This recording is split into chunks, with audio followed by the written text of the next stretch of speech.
nadie sabrá nunca lo que soy, nadie me lo irá a decir incluso si lo digo.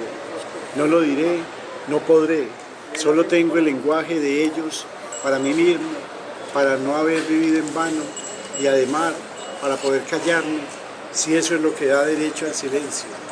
Hoy estamos en esta resistencia. Nuestro programa de defensa de la palabra ha sido desgraciadamente cerrado de una manera injusta.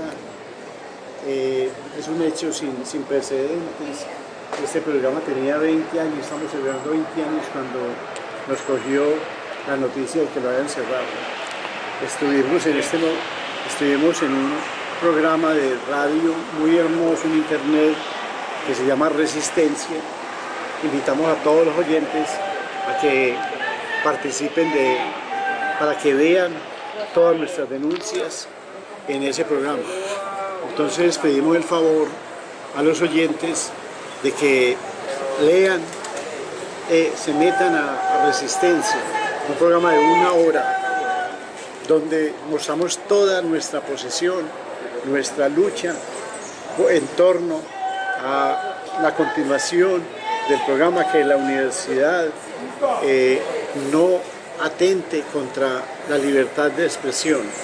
También queremos contarle a los oyentes que el próximo 23 de abril, Día del Idioma, vamos a hacer en el Ateneo Porfirio Alba Jacob la presentación del libro Los Manifiestos Poéticos de Bernardo Ángel.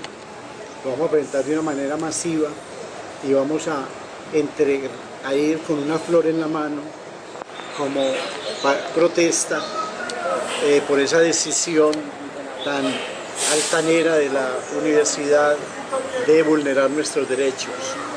En este caso tenemos al poeta Raúl Jaime Gaviria, quien escribió una reseña muy bonita sobre estos manifiestos poéticos de Bernardo Ángel. Entonces invitamos a Raúl Jaime, y antes de empezar la lectura, ¿cuál ha sido tu posición sobre la forma como nos han vulnerado nuestros derechos?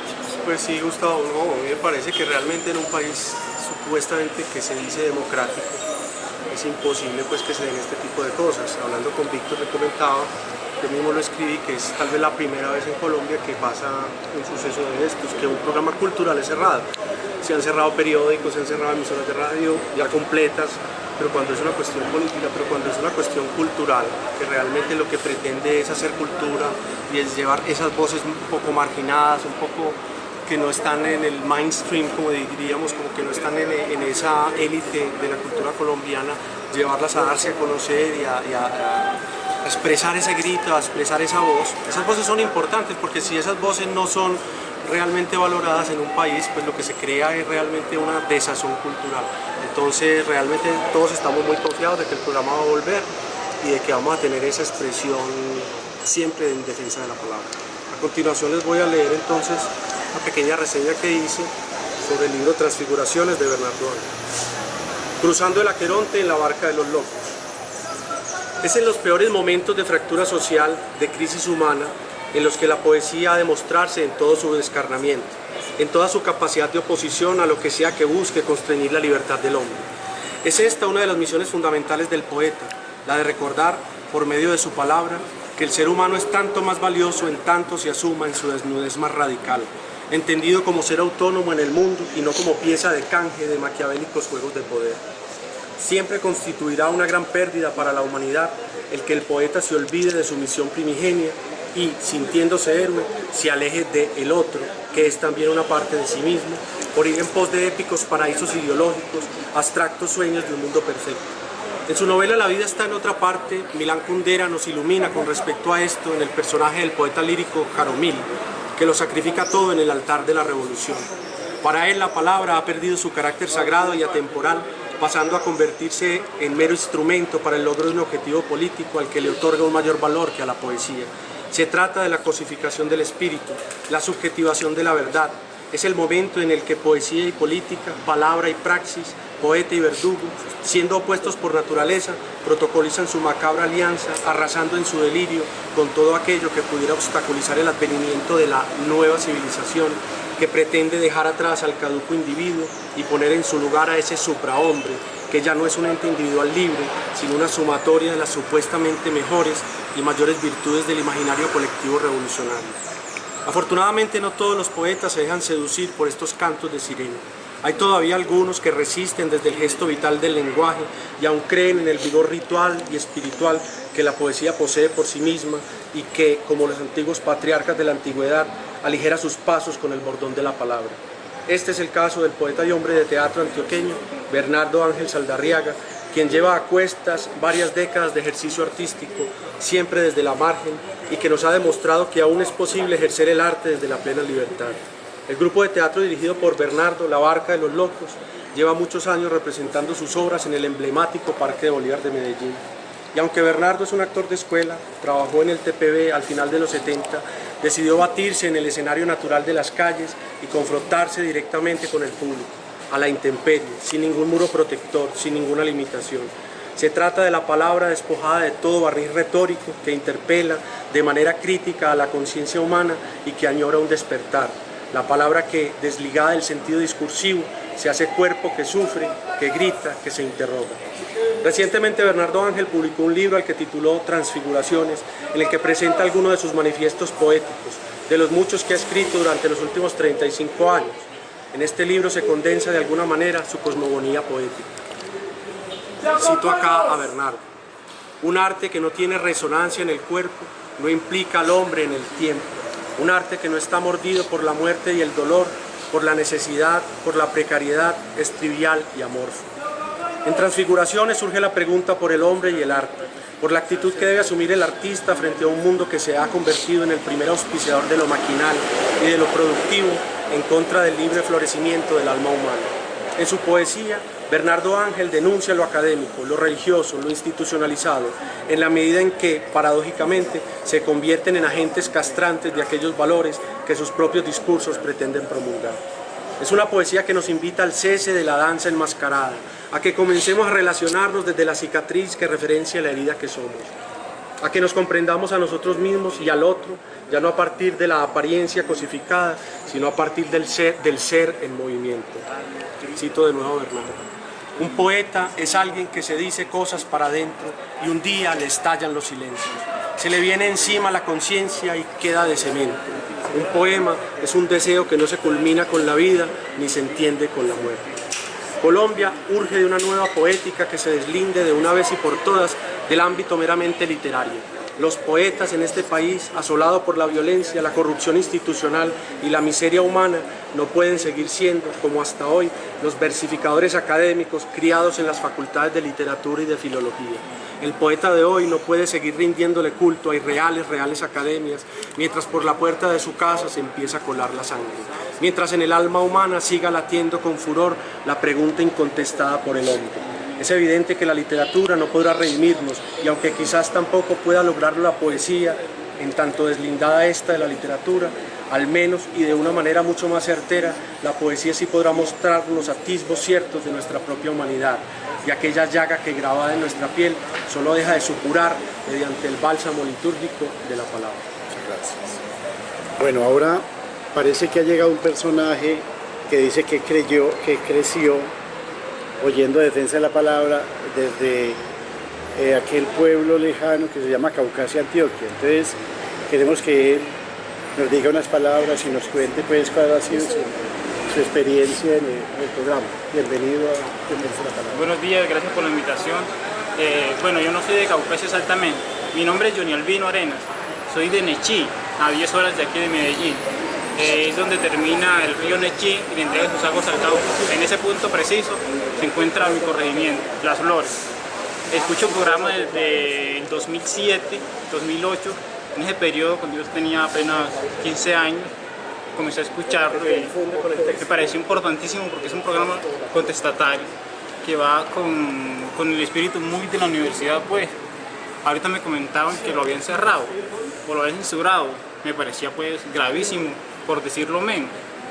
porque si yo identificaba la universidad era por algo, ese espíritu contestatario que no se queda callado, que dice las cosas como son, la otra versión de la realidad, pues, y no la del Estado o la del gobierno, sino que es esa otra versión que notando las cosas que a veces se nos ocultan. Y yo identificaba al programa con ese mismo espíritu. Y pues me parece gravísimo que se haya cerrado, que se haya quitado ahora mismo. ¿Y tú eres estudiante de la universidad? No, no soy estudiante en la universidad. Soy un no admitido más. ¿Vives en Nechí? Y vivo en Nechí, sí.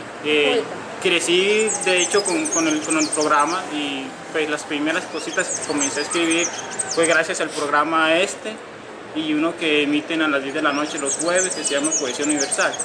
Y sobre todo porque le enseña a uno a leer a otros autores, pues que uno siempre está como, comienza como esos Nerudas y Rubén Darío, en cambio aquí ya lo invitan a la historia del ojo, se me olvida el nombre Gibran. Jalil Gibran. O Raúl, Raúl Gómez Hattí. Raúl Gómez Hattí, pero ese no es de la historia del ojo, pero ese es de Celeste. El de George Batel. George Bataille.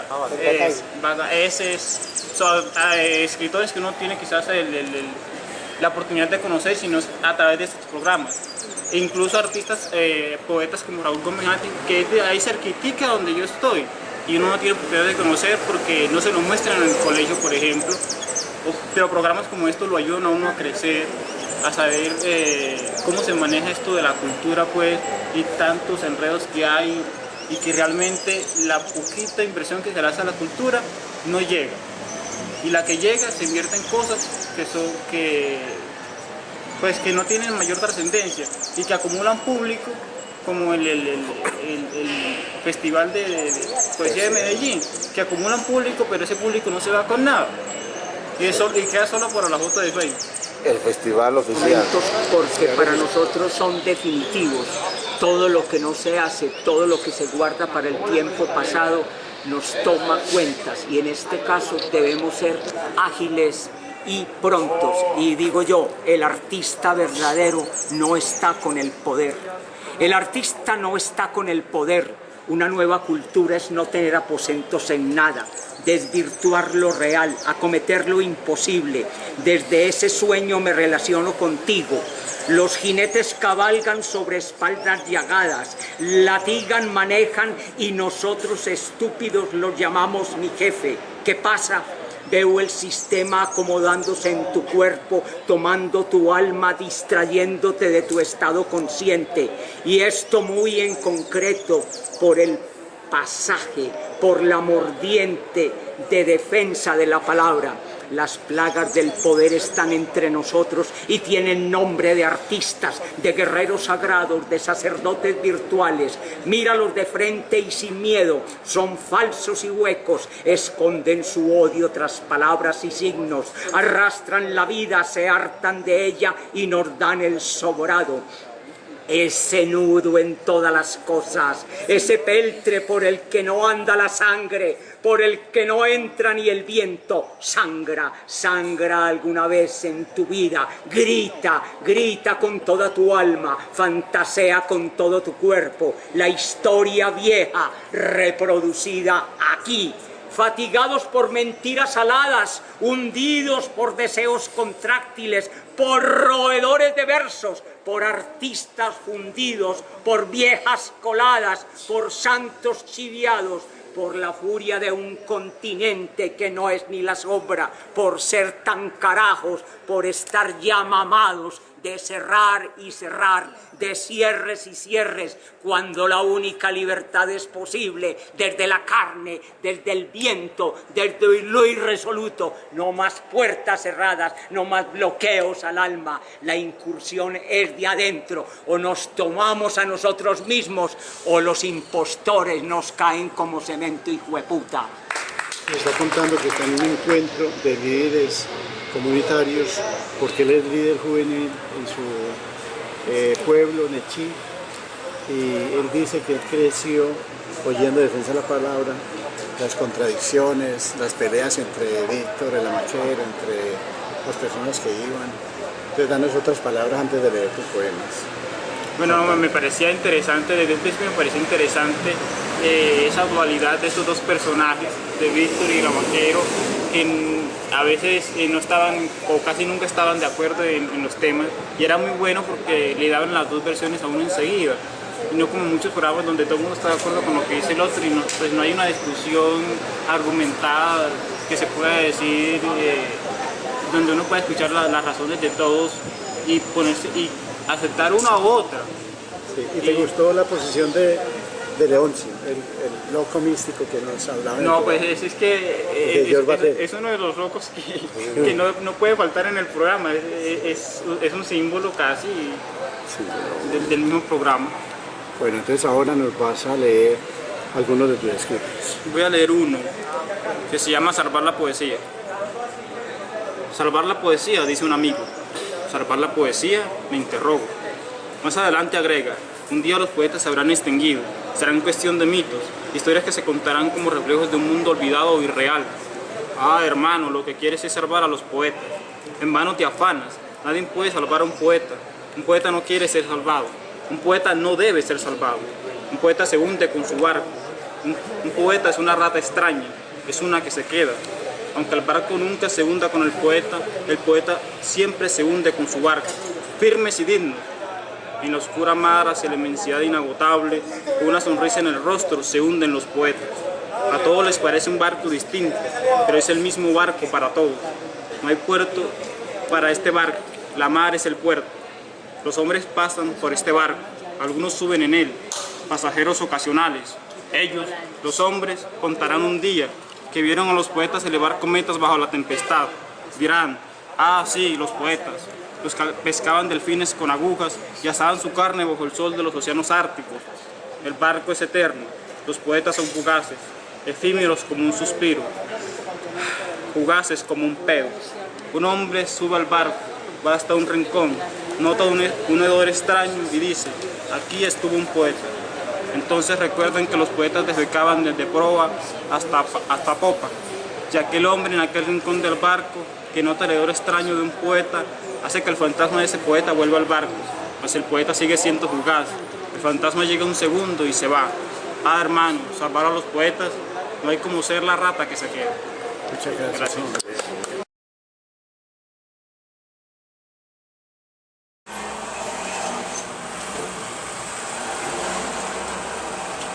En 1994 estábamos hablando, Juan Carlos Acevedo y yo, estábamos haciendo unos proyectos en Copacabana, la revista que llamaba Imago, la revista Otras Voces, el programa, un periódico literario, un programa muy bonito que se llamaba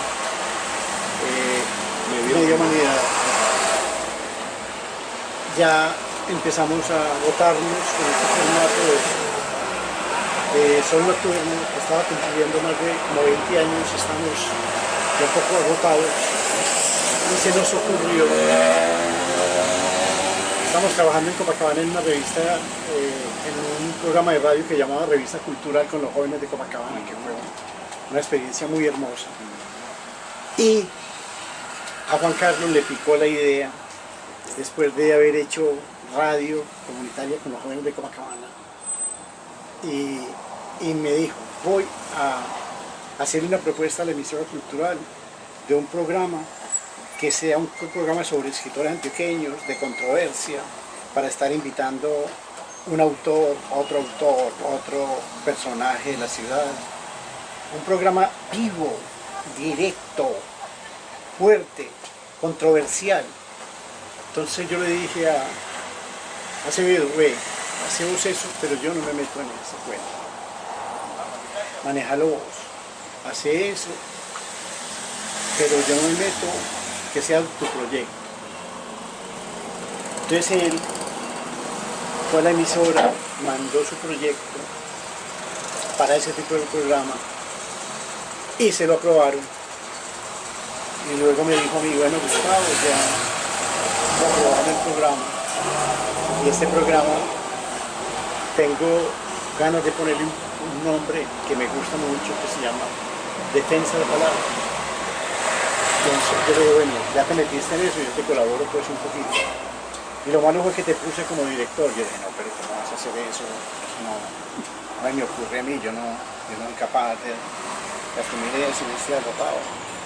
Y con la terquedad del periodista Juan Carlos Acevedo, arrancó Defensa de la Palabra, 1994, ahora cumplimos 20 años, y empezó este hombre a hacer un programa como yo no me imaginaba. Yo no estaba programado, no sabía hacer eso, no sabía cómo se hacía un programa así en directo y con personajes de la ciudad. Y fue arrancando ese programa con todo el empuje de Juan Carlos. También tuvimos ahí un familiar mío que luego hizo un programa que se llama El Hilo, Adriana, que sigue actuando, sigue el programa vigente, ya se metió. Se llama Juan Alberto Gómez Duque.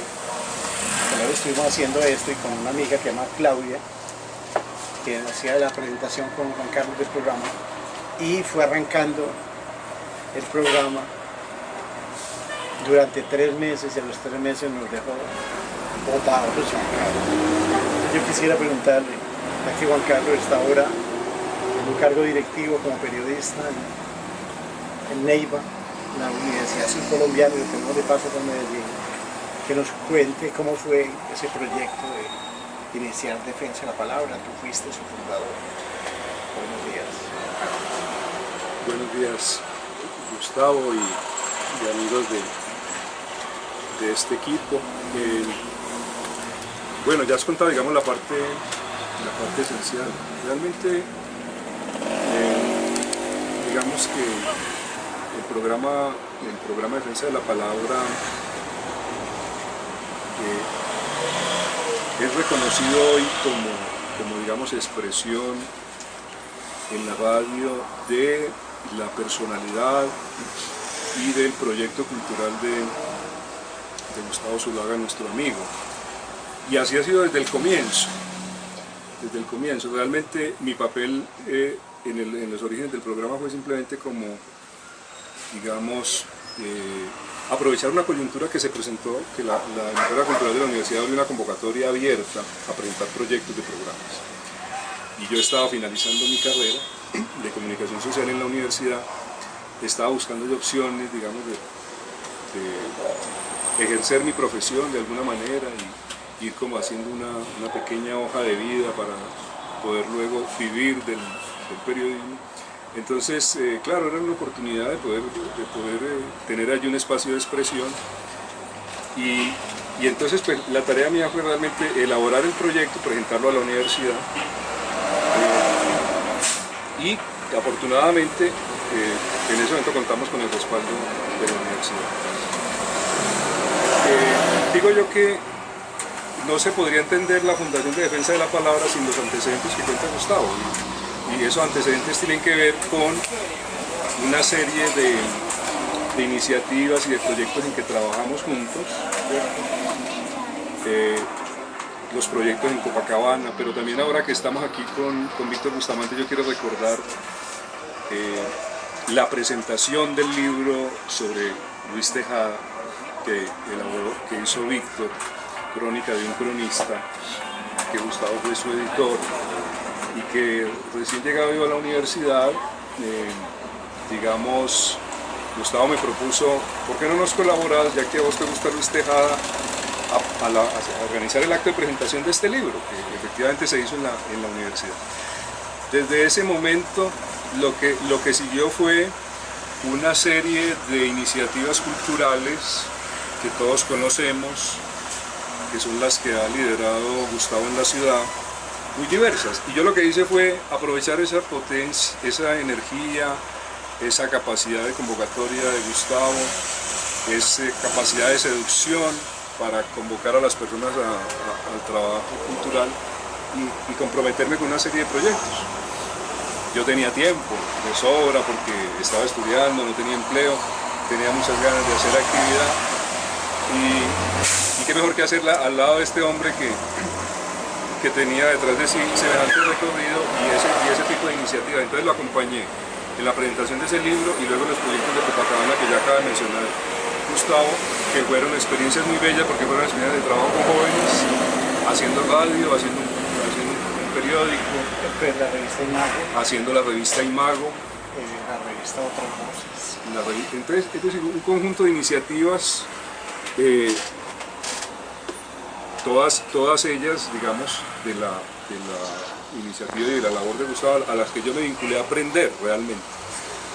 Entonces, la presencia mía ahí en la fundación del programa fue simplemente como propiciar la elaboración del documento. Inicialmente Gustavo sentía como cierta fatiga por el sol nocturno, entonces no tenía como muchas expectativas de que el programa saliera. Sin embargo, yo me empeciné, salió y empezamos a trabajar juntos. Nos enamoramos del proyecto, viendo pues la energía que le puso Juan Carlos a arrancar con Claudia, una amiga, y de pronto estaba con ese primo, don Alberto Gómez Duque, periodista, también nos ayudó, y fuimos haciendo ese programa, y esa experiencia en directo, con entrevistados, por un lado y por otro, era muy bonito. Me recuerdo mucho una serie que él hizo sobre Jaime Jaramillo Escobar, que le hizo 4 programas a Jaime Jaramillo. Con la voz de él grabada, ¿no? ¿Usted cómo fue ese sitio? Porque como yo no soy muy afecto a Jaime Jaramillo, entonces yo me hice a un lado para que él hiciera solo ese proyecto con Jaime Jaramillo. ¿Cómo fue eso? Pues resulta que yo me vinculé al taller de poesía con Jaime Jaramillo Escobar en la Biblioteca Público Piloto, y lo hice, creo que también fue en el año 94, y lo hice con un propósito, que era poder recoger información para escribir un reportaje, porque era la única manera de acercarse a él, dado que no concedía entrevistas, según se decía. Entonces yo empecé a asistir los días jueves al taller, lo hice durante medio año, y llevé allí un diario de campo, hice todas las anotaciones de lo que él decía, algunas escenas, etc. Bueno, de ahí salió un reportaje que se llama Diario de un taller de poesía con Jaime Jaramillo Escobar, que tiene una historia que para mí muestra mucho, digamos, la manera de hacer trabajo cultural al lado de la maqueta. Yo hice ese trabajo, bueno, yo lo quería hacer, pero tenía mis notas, que eran como 80 páginas, pero yo no tenía el reportaje escrito, no lo había escrito. Entonces Gustavo me dijo, mire, Juan Carlos, él estaba dirigiendo la revista Imago, me dijo, necesito ese reportaje para la próxima edición de la revista Imago, de la revista Copacabana. Entonces yo le dije, sí, Gustavo, pero entonces no lo tengo todavía, tengo mis notas, pero me falta escribirlo, no he encontrado como el momento, la inspiración. Entonces lo que vamos a hacer es que te vas a ir para una finquita que yo tengo en Guarne, metida allá en el bosque, una finquita arrendada, por supuesto. Cuando estamos ahí uno o 2 días y luego vos te quedas ahí, te llevas algo de comer, te quedas ahí hasta que no termine ese reportaje, no te vas de ahí. Entonces yo le hice caso, nos fuimos para esa finquita, yo me llevé un mercadito y ahí me quedé a editar ese reportaje, y efectivamente me quedé como unos 2 o 3 días más y ya bajé con mi documento, con unas 20-25 páginas. ¿Qué tiempo queda máquina o a mano? Yo sí lo llevé, yo todas las notas inicialmente las hice manuscritas, luego las digité el computador y me llevé impreso las 80 páginas. Y allá, sin computador ni nada, sino a mano, empecé a editar, a cortar. Y José Manuel te ayudó. Entonces ahí viene la otra parte bonita, y es que yo entrego mi reportaje, se lo entrego a Gustavo. Digo, Gustavo, esto es.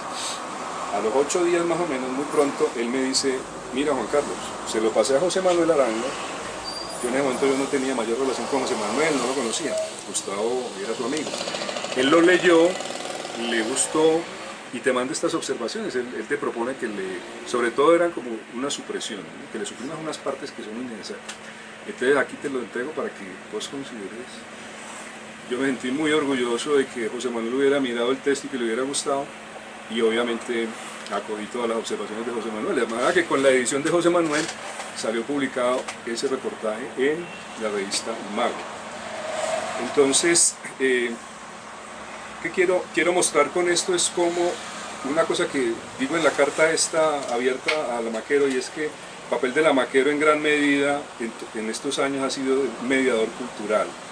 Es decir, es la persona que pone en relación a unos con otros, ¿cierto? Es la persona a una persona que tiene un proyecto pero que no lo ha podido concretar, lo acerca y lo estimula.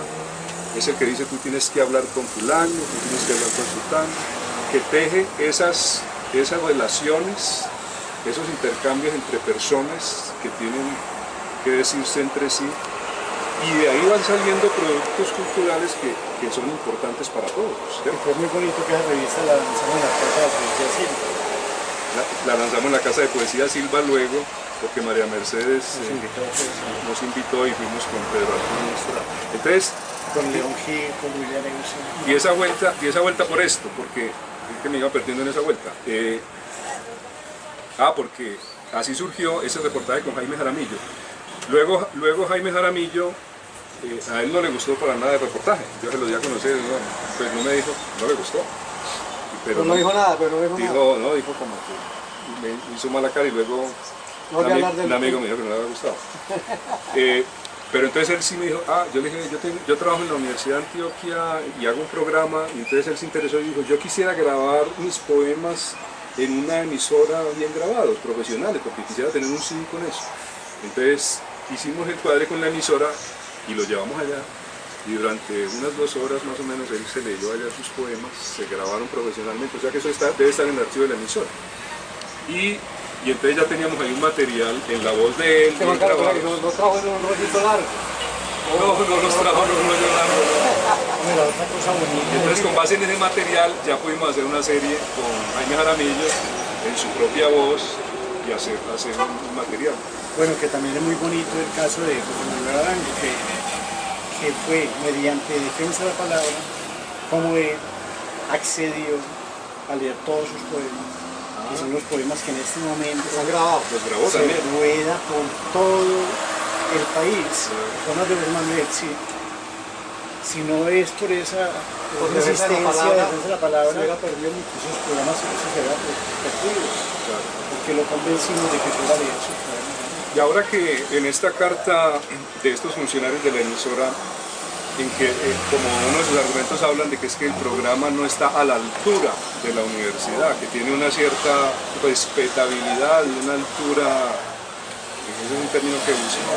Yo pensaba que lo bonito de este programa ha sido cómo en él se han encontrado personas de un alto reconocimiento por su calidad literaria, como por ejemplo José Manuel Arango, como Jaime Jaramillo Escobar, como Juan José Hoyos, Jaime Espinel. como Jaime Espinel. Hasta la muerte. Personas que son reconocidas en la cultura nacional e internacional. Se han encontrado con jóvenes que están empezando su tarea, con personas que apenas están descubriendo para la literatura, ¿cierto? Simplemente con personas inquietas que encuentran en ese programa un apoyo. Entonces, Defensa de la Palabra es un programa que ha combinado la cultura popular, como lo ha dicho bien Víctor Bustamante, y los creadores que están ahí, con otra serie de creadores que ya tienen una obra consolidada y reconocida, ¿cierto? Pero ha tejido esos vínculos de comunicación. Entonces, eso es lo que ha servido a una cultura, ¿cierto? Porque lo otro... Y el nombre Defensa de la Palabra, ¿tú lo creaste? ¿De dónde salió? ¿Tú lo reinventaste?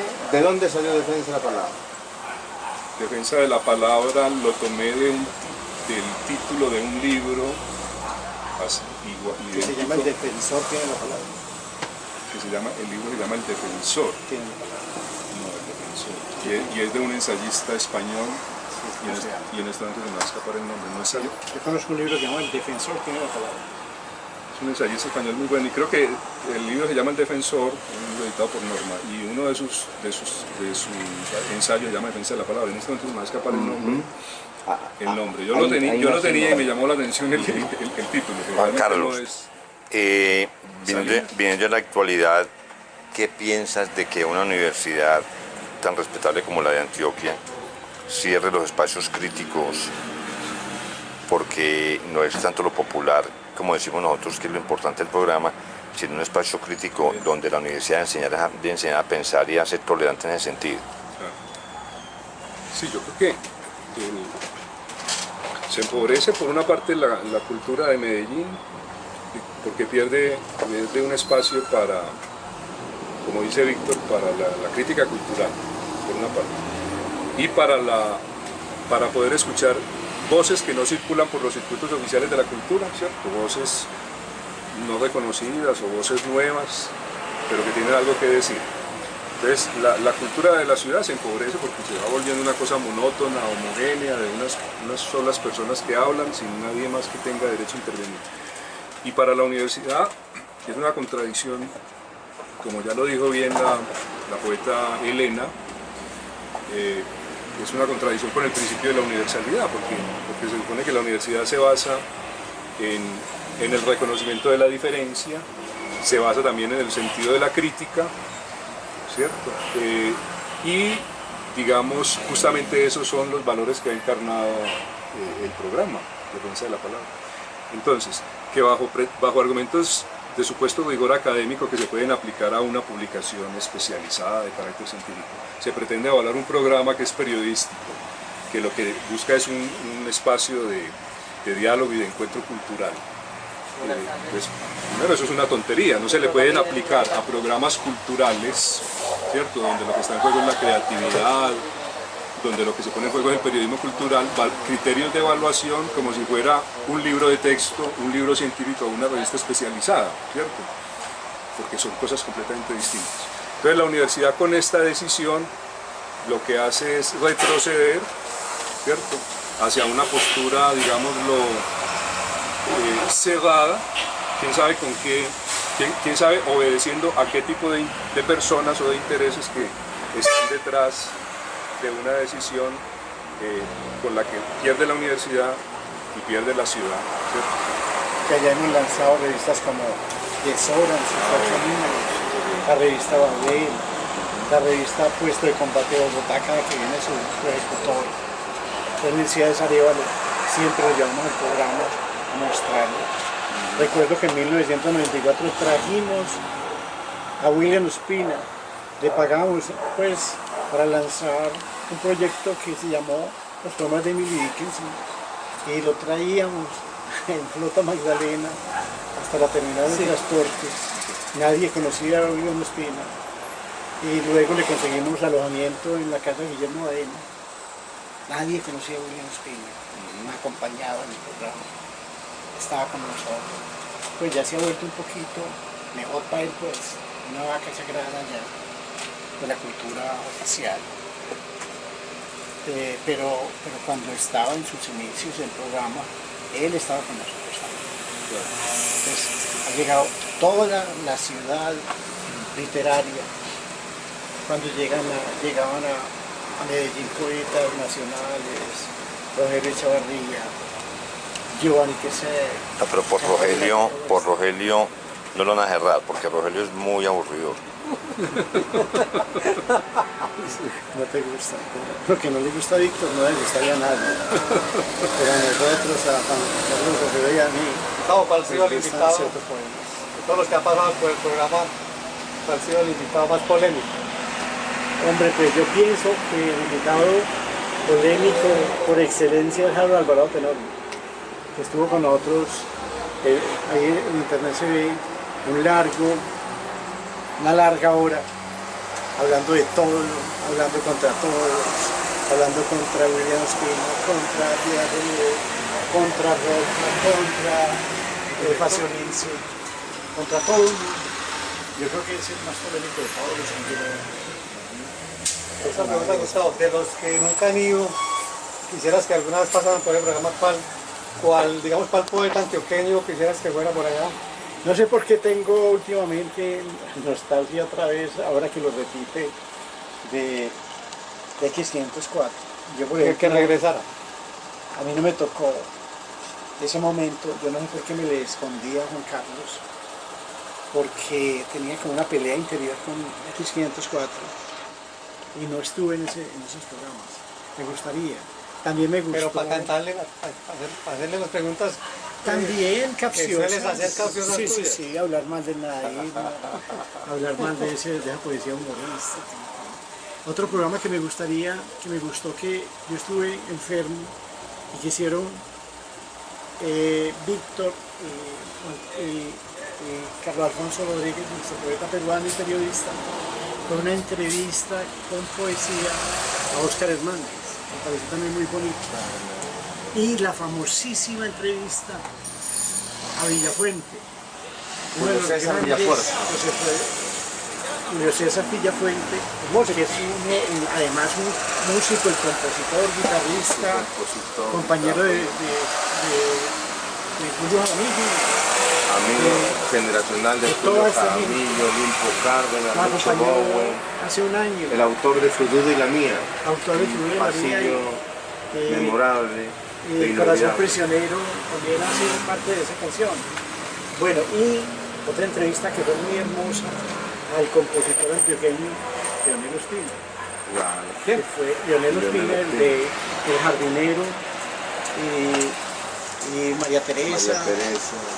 Y Ya nació el niño, ese compositor antioqueño extraordinario que lo tuvimos una vez en un programa, es un programa absolutamente inolvidable.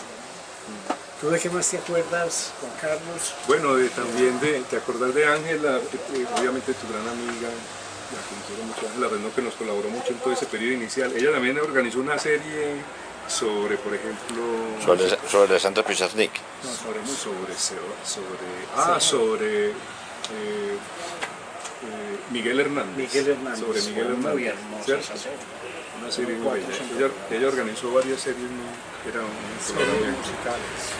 Hay un detalle que yo no sé por qué recuerdo, que es el siguiente. Resulta que un psicólogo, amigo de Gustavo, que luego no volví a ver, una vez llevó al programa unas grabaciones que él hizo en la cárcel de Bellavista de cómo las mujeres que iban a visitar a los hombres que estaban recluidos en la cárcel, pero no las que ingresaban al lugar, sino unas que se quedaban afuera porque no era día de visita, y entonces separadas más de 100 metros se asomaban los hombres por una cierta ventana y a los gritos, ¿cierto? Ellas les gritaban lo que les tenían que decir, que lo amaban o alguna cosa, y ellos le respondían también a los gritos. Entonces este psicólogo se fue con una grabadora y estuvo grabando cómo se comunicaban a más de 100 metros a los alaridos entre hombres y mujeres de la cárcel de Bellavista. Cuando escuchamos esa grabación, nos pareció muy conmovedor eso, ¿no? Eran unos gritos desgarrados, ahí no había ninguna intimidad porque la gente tenía que decir las cosas y todo el mundo tenía que escuchar. Bueno, y además era un material grabado, entonces se nos ocurrió que eso era un material que lo podíamos sacar por la emisora, y se seleccionó una parte y se sacó por la emisora, y estuvimos hablando con este muchacho de qué sentido tenía eso, de la comunicación humana en esas situaciones tan extremas. Pero recuerdo esto, que un buen librero de Medellín, de la librería La Fragua, que no sé si todavía existe, que escuchaba mucho el programa, y lo comentábamos. Yo de vez en cuando iba a visitarlo a la visita. Él no era casado con una hija de Puerto Rico. Sí. Una vez me dijo, una vez que llegué a visitarlo allá, acababa de pasar el programa y estaba muy molesto. Y me dijo, eso que ustedes hicieron en el programa, eso no se puede hacer, eso no es cultura, eso es una cosa, es decir, de mal gusto. ¿Cómo hicieron ustedes eso? Porque habían insultos, habían... Ni que eran insultos, sino... Pero ahí no iban obscenidades ni nada. No, sino esa situación humana tan desgarradora de unas personas gritando, pero para él, desde su noción de cultura, ahí no había nada cultural. En cambio a nosotros nos pareció una cosa fascinante eso que había ahí. Porque era una cárcel.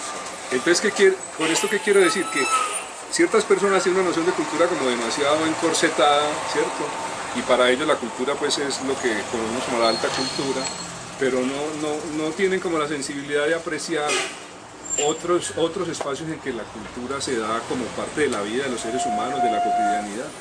Yo creo que Defensa de la Palabra ha sido un programa que ha intentado que dialoguen esos espacios de la cultura popular con los espacios de la cultura reconocida, ¿cierto? De la cultura... pero hay gente que no le gusta eso, ¿cierto? Hay gente que considera que eso, como los evaluadores del programa de Defensa de la Palabra, que eso no está a la altura de la universidad, ni de los criterios académicos, ni de la respetabilidad de la universidad, cuando yo creo que ahí está una de las grandes riquezas del programa, porque es la posibilidad de conocer y de apreciar otras dimensiones de la vida humana que no se ven sino de esa manera. Recuerdo una entrevista a Felipe Osa, director de las 30 librerías nacionales, ¿no? De la Librería Nacional. Estaba en Medellín y le hicimos muy buena entrevista de 1 hora que Fuimos a la Librería Nacional y lo entrevistamos ahí.